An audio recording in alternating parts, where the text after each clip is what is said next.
जय हिंद साथियों।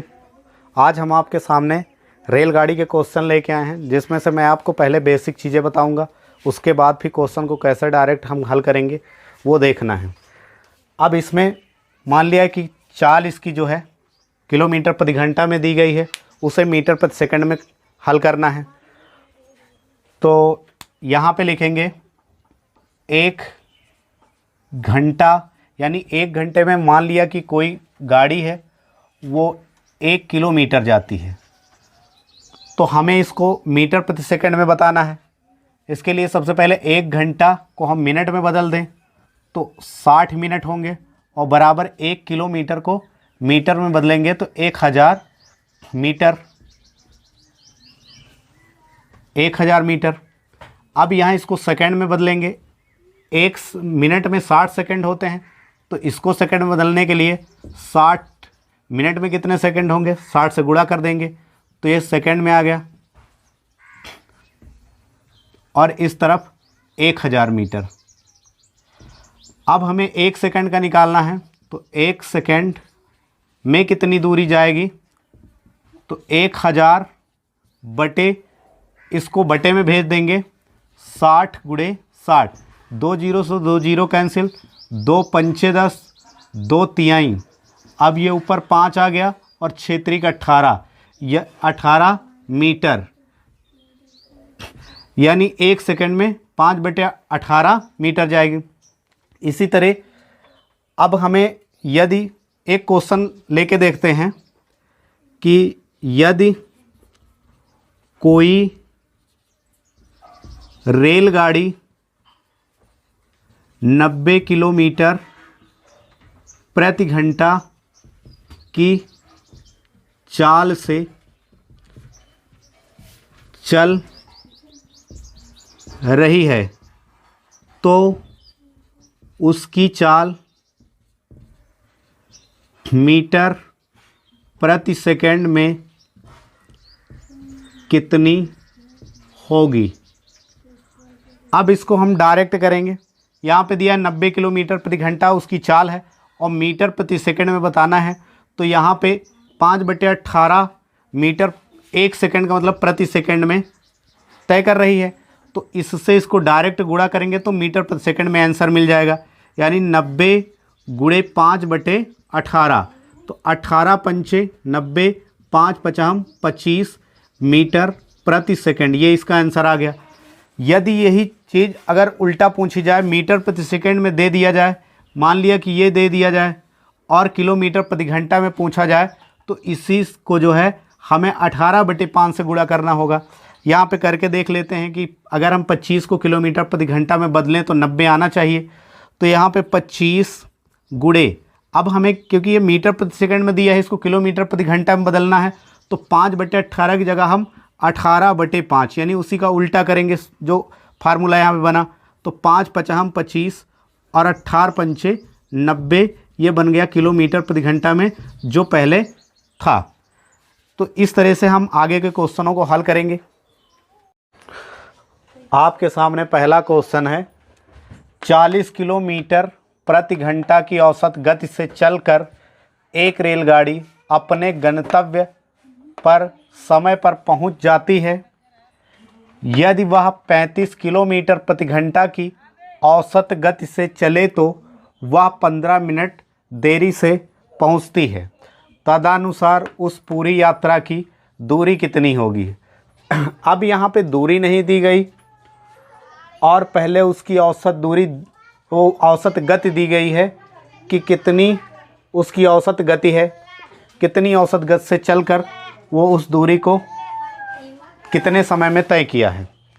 इसके लिए हम सबसे पहले दूरी नहीं दी गई तो मान लेते हैं कि माना दूरी x किलोमीटर की दूरी है, x किलोमीटर।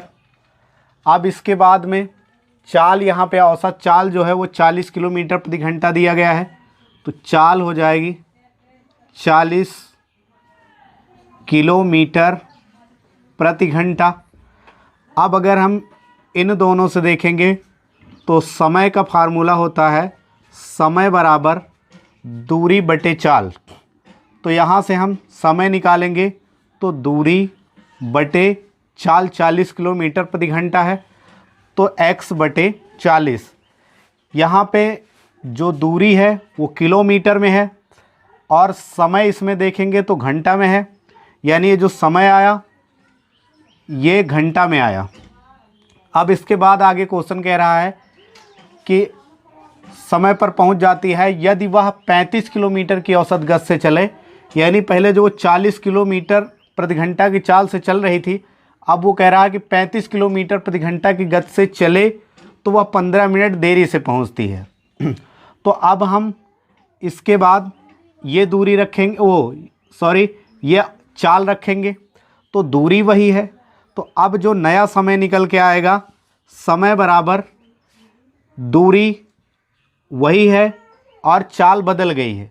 चाल पहले 40 किलोमीटर प्रति घंटा थी, अब 35 है, तो यहाँ पे हम 35 से डिवाइड करेंगे, यानी दूरी बटे चाल। तो ये समय निकल कर ये भी घंटा में आ गया। अब आगे क्वेश्चन कह रहा है जब वो 35 किलोमीटर प्रति घंटा की चाल से चलकर गई तो 15 मिनट देर से पहुंची। इसका मतलब ये 15 मिनट इससे ज़्यादा है। तो अगर हम इन दोनों को बराबर करना चाहें तो यहाँ पे लिख दे रहे हैं x बटे 40 और इस तरफ x बटे 35। ये जो है 15 मिनट ज़्यादा है, तो हम इसमें से 15 मिनट माइनस कर देंगे तो ये दोनों बराबर हो जाएंगे। तो 15 मिनट को भी अगर हम घंटे में बदलेंगे तो 60 से इसको भाग कर देंगे। अब ये दोनों एक तरफ कर लेंगे तो यहाँ पे होगा x बटे 40 और ये इस तरफ प्लस में है, इस तरफ आएगा माइनस में x बटे 35 बराबर इस तरफ है 15 बटे 60। अब यहाँ से हम इन दोनों का एलसीएम लें या क्रॉस मल्टीप्लाई कर दें, तो 35 से अगर क्रॉस मल्टीप्लाई करेंगे तो ये 35x होगा, तो यहाँ पे 35x माइनस ये है, फिर 40 से इसको मल्टीप्लाई करेंगे 40x बटा, अब इन दोनों को मल्टीप्लाई करेंगे तो 0 है, यहाँ पे 0 बढ़ा लेते हैं, 4 पंचे 20, 4 तेई 12 2 14 और यहाँ पे इसको काट सकते हैं 15 एकन्नम 15, 15 चौको 60, 1 बटा 4। अब 4 से इसको कैंसिल कर दें, इसको यहाँ पे गुणा में भेज दें। अब इसके बाद इस तरफ हम लगा रहे हैं। अब यहाँ से 40 से 35 माइनस करेंगे क्योंकि 35x से 40x माइनस नहीं होगा, तो इससे इसको माइनस करेंगे। जब उल्टा माइनस करेंगे तो यहाँ पे आएगा -5x बराबर -1 बटे 4 और ये 1400 को यहाँ पे क्रॉस मल्टीप्लाई में भेजेंगे तो ये 1400 हो गया। अब इससे इसको कैंसिल कर देंगे, पहले ये माइनस से माइनस कट गया, चाहे हम इस 5 से इसको कैंसिल कर सकते हैं, 4 से पहले कर लें तो 5 ही से कर लेते हैं। 5 दूना 10 कट गया, इसमें बच गए 4 और इस तरफ हो गया 40 और 5 से कैंसिल कर रहे हैं तो 5 8 40, ये 0 यहाँ पे बढ़ गया क्योंकि वो 0 बच गया है। अब 4 से इसको कैंसिल करेंगे, 4 7 28, ये 0 आ गया, x बराबर आ गया 70। तो हमने यहाँ पे दूरी मानी थी कि दूरी है x किलोमीटर, तो x की वैल्यू 70 आ गई। इसका मतलब जो दूरी है वो 70 किलोमीटर है और यही हमारा क्वेश्चन पूछ रहा था। अगला क्वेश्चन है A तथा B स्थानों के बीच की दूरी 999 किलोमीटर। एक एक्सप्रेस गाड़ी स्थान A से 6 बजे प्रातः 55.5 किलोमीटर प्रति घंटा की गति से छूटती है। वह गाड़ी रास्ते में एक स्थान पर 1 घंटा 20 मिनट रुकती है, तदनुसार वह B तक किस समय पहुंचेगी। अब यहाँ पे स्थान A है और B, इन दोनों स्थानों के बीच की दूरी जो है वो 999 किलोमीटर है और यहाँ से एक एक्सप्रेस गाड़ी छूटती है जिसकी चाल जो है, तो ये दूरी है, यहाँ पे दूरी लिख देते हैं और जो उसकी चाल है एक्सप्रेस की वो है 55.5 किलोमीटर प्रति घंटा। तो देखेंगे कि इस दूरी को इस चाल से, यानी 1 घंटा में वो 55.5 किलोमीटर जा रही है, तो इस दूरी को कितने समय में वो तय कर लेगी। तो समय बराबर दूरी बटे चाल 999 बटे 55.5। इसमें से पॉइंट हटाएंगे तो ऊपर 0 बढ़ेगा, एक अंक के बाद पॉइंट है, 1 0 बढ़ाएंगे, 555 यहाँ पे बचा। अब इसको कैंसिल करेंगे तो पहले इसको हम 5 से कैंसिल कर लेते हैं, क्योंकि इसमें 0 इसमें 5 है, दोनों 5 से कट जाएंगे। तो 5 एकन्नम 5, इसमें 4 बचा, 5 नवा 45, फिर से 4 बच गया, इस तरफ 49 हो गया, 5 नवा 45। अब इसके बाद इसमें 4 बचा और इस तरफ 40 हो गया, 5 8 40, 5 एकन्नम 5, 5 एकन्नम 5, 5 एकन्नम 5। अब देखेंगे कि ये 3 से कैंसिल हो जाएगा, क्योंकि इसके अंकों का योग 3 से कट रहा है। इसको देखेंगे तो 9 1 10, 9 19 और 8 27, 3 से कैंसिल हो जाएंगे। तिरछंग 18, एक इस तरफ चला गया, तिरछंग 18 और फिर से तिरछंग 18, और इसको कैंसिल करेंगे, 3 त्रिका 9 और 2 इस तरफ चले गए, 3 सते 21। अब इससे इसको कैंसिल करेंगे तो देखेंगे कि ये कितने बार में कैंसिल होगा।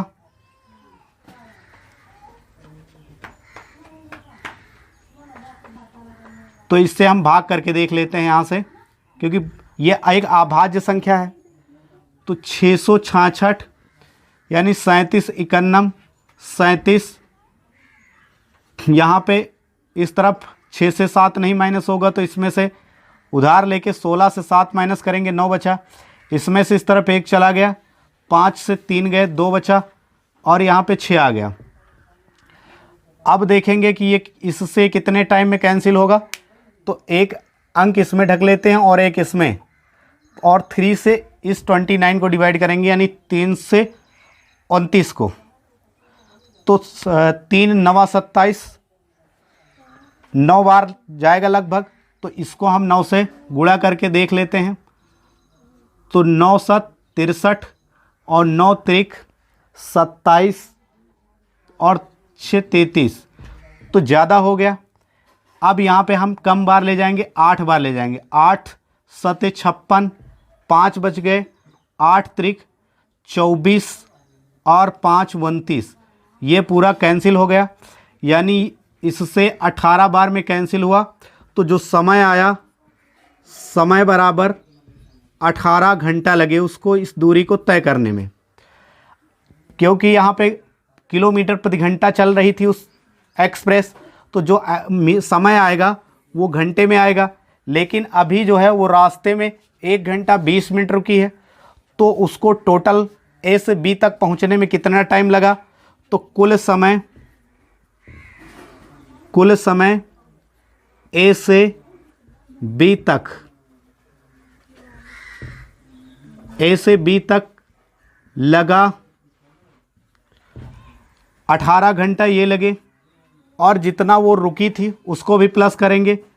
तो 1 घंटा 20 मिनट, यहाँ पे मिनट नहीं दिया गया, यहाँ पे 0 बढ़ाएंगे। अब इसको प्लस करेंगे तो 20 और इस तरफ 19, टोटल 19 घंटे 20 मिनट लगे। अब यहाँ से वो 6 बजे चलना आरंभ की थी, प्रातःकाल वो 6 बजे चली थी। तो 19 घंटे और 20 मिनट बाद कितना समय होगा, तो यहाँ पे हल कर रहे हैं। तो 6 बजे चली थी, उसके बाद 19 घंटे और 20 मिनट के बाद कितना बजेगा। तो सबसे पहले इसको प्लस कर देंगे, तो यहाँ पे 20 और ये आ गया 25, यानी 25 और 20, 25 घंटे 20 मिनट हो गए। तो 25-20 की जगह इसमें से हम अगर 12 कैंसिल कर देंगे तो हमारा सही टाइम निकल के आ जाएगा कि कितने बजे वो पहुंची थी। तो इसमें से 12 माइनस कर देंगे, क्योंकि 12 के बाद पुनः 1 बचता है। तो यहाँ पे 20 इसमें से माइनस करेंगे तो यहाँ 3 बचा और 1 बचा। अब यहाँ से हम 12 को पुनः माइनस करेंगे, क्योंकि 13 नहीं बचते। तो 12 यहाँ से माइनस करेंगे, सॉरी आप 0 0 लिखना है। तो यहाँ पर 1:20 हो गया।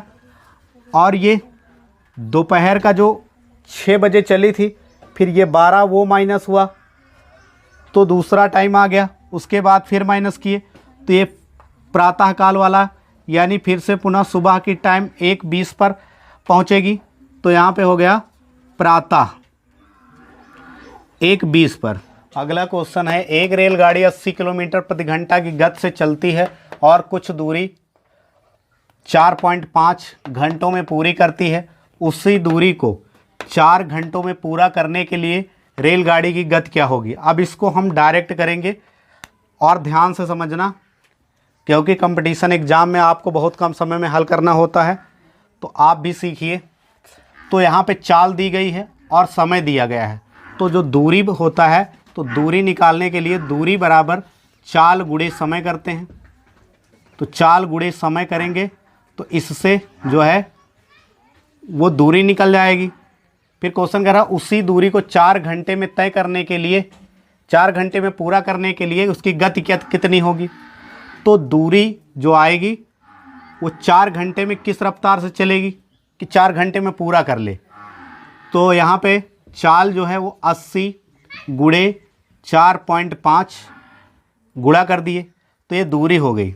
अब इसके बाद में क्वेश्चन कह रहा है कि 4 घंटे में उसी दूरी को तय करने में किस चाल से चलना होगा। तो यहाँ डायरेक्ट करेंगे, चाल बराबर जो दूरी है और बटे समय। 4 घंटे में तय करने के लिए 4 से डिवाइड करेंगे, 4 दूनी 8, ये 0 बढ़ गया, और ये 45 दूना 90, और 1 0 ये वाला बढ़ाएंगे, 1 अंक बाद पॉइंट लगाएंगे, यानी 90 किलोमीटर प्रति घंटा की चाल से। ये आंसर आपको डायरेक्ट मिलेगा। अगला क्वेश्चन है, एक रेलगाड़ी 36 किलोमीटर प्रति घंटा की गति से चलकर एक खड़े हुए व्यक्ति को पार करने में 10 सेकंड लगाती है। तदनुसार वह 55 मीटर लंबाई के प्लेटफॉर्म को पार करने में कितना समय लगाएगी या कितना समय लगेगा। तो यहाँ पे जो चाल दी गई है वो 36 किलोमीटर प्रति घंटा है और आदमी को पार करने में 10 सेकंड का समय लगा, यानी समय जो है वो सेकंड में है। तो यहाँ लिख दे रहे हैं, चाल 36 किलोमीटर प्रति घंटा और जो समय दिया है उस समय सेकंड में दिया गया है 10 सेकंड। एक आदमी को 10 सेकंड में पार करती है। अब ये जो अगर हम चाल देखेंगे तो किलोमीटर प्रति घंटा, इसमें जो है घंटा है और यहाँ पे सेकंड है, तो इसको हमें मीटर प्रति सेकंड में बदलना होगा। तो इसको मीटर प्रति सेकंड में बदलने के लिए हमें 5/18 से गुणा करना होगा। तो ये 18 दूना 36 और 2 पंचे 10 मीटर, ये किलोमीटर जो है मीटर में हो जाएगा और समय सेकंड में। तो ये सेकंड हो गया 10 मीटर प्रति सेकंड। अब उसने आदमी को पार किया है तो आदमी की कोई दूरी नहीं होती, तो जो ट्रेन की लंबाई है वही दूरी होगी। तो यहाँ से निकालेंगे ट्रेन की लंबाई या दूरी कहें, दोनों बात एक ही होगी। तो ट्रेन की लंबाई, ट्रेन की लंबाई या दूरी बराबर चाल गुणे समय। चाल उसकी जो है 10 मीटर प्रति सेकंड थी और 10 सेकंड में उसने आदमी को पार किया, तो 10 से गुणा करेंगे, 10 दाम 100 मीटर, क्योंकि दूरी है तो ये मीटर में लिखी जाएगी, यानी जो ट्रेन थी उसकी लंबाई 100 मीटर है। अब क्वेश्चन में आगे कह रहा है कि तदनुसार वह 55 मीटर लंबाई के प्लेटफॉर्म को कितने समय में पार करेगी। तो जो प्लेटफॉर्म है, यदि ये ट्रेन है, ये मान लिया कि ये ट्रेन है और ये किसी प्लेटफॉर्म को पार कर रही है, तो जो वो प्लेटफॉर्म होगा, चाहे किसी प्लेटफॉर्म को पार करेगी या किसी पुल को पार करेगी, तो ट्रेन की लंबाई और प्लस जो प्लेटफॉर्म की लंबाई है वो दोनों मिल करके या जुड़ करके टोटल दूरी होगी। अब ट्रेन की लंबाई हमको मिल गई कि ट्रेन 100 मीटर लंबी है, प्लेटफॉर्म जो है वो 55 मीटर लंबा है, तो जो कुल दूरी होगी, तो यहाँ लिखेंगे कुल दूरी जो है वो मिल करके या दोनों प्लस होके 100 + 55 बराबर 155 मीटर की हो जाएगी। ये दूरी हो गई। अब इसको कितने समय में पार करेगी, तो समय बराबर दूरी 155 और बटे कितनी तेज़ वो चलती है, किस चाल से चलती है, तो 10 मीटर प्रति सेकंड। तो 10 से इसको डिवाइड करेंगे तो ये मिल जाएगा 15.5, और इसमें समय पूछा है तो यहाँ सेकंड में आएगा, या इसको हम ये भी आंसर है, और इसको हम मिनट में भी बदल सकते हैं। तो जो आपको ऑप्शन मिले उसके अकॉर्डिंग करना है। अगर सेकंड को मिनट बदलना है 60 से डिवाइड कर देना है। अगला क्वेश्चन है 300 मीटर लंबी ट्रेन 54 किलोमीटर की गति से चल रही है, यह कितने समय में टेलीफोन के खंभे को पार करेगी। यदि ट्रेन किसी खंभे को या किसी व्यक्ति को पार करती है तो जो दूरी या जो ट्रेन की लंबाई होगी वो जो दूरी निकालेंगे उतनी होगी। तो यहाँ पे जो ट्रेन की लंबाई है वो तो दी गई है, और खंभे को पार कर रही है तो खंभे की कोई दूरी नहीं होगी, तो दूरी के स्थान पे इसी को लिखेंगे। तो दूरी बराबर 300 मीटर, इसके बाद चाल या जो गति है उसकी चाल 54 किलोमीटर प्रति घंटा है। अब इसमें हम देखेंगे कि ये जो दूरी है ये मीटर में दी गई है और यहाँ चाल किलोमीटर प्रति घंटा में दिया गया है, तो इसको मीटर प्रति सेकंड में बदलना पड़ेगा। 54 गुणे 5/18 से गुणा कर देंगे, 18 तिहाई 54 और 3 पचे 15 मीटर प्रति सेकंड इसकी चाल हो गई। अब हमें समय निकालना है कि खंभे को पार करने में कितना समय लगेगा। तो समय बराबर दूरी जो है वो ट्रेन की लंबाई है, तो 300 बटे और जो इसकी चाल थी 15 मीटर प्रति सेकंड, तो 15 दूनी 30 और 0 आ गया, और समय जब मीटर प्रति सेकंड में बदले हैं तो जो समय आएगा वो सेकंड में आएगा, यानी 20 सेकंड का समय लगा उसको।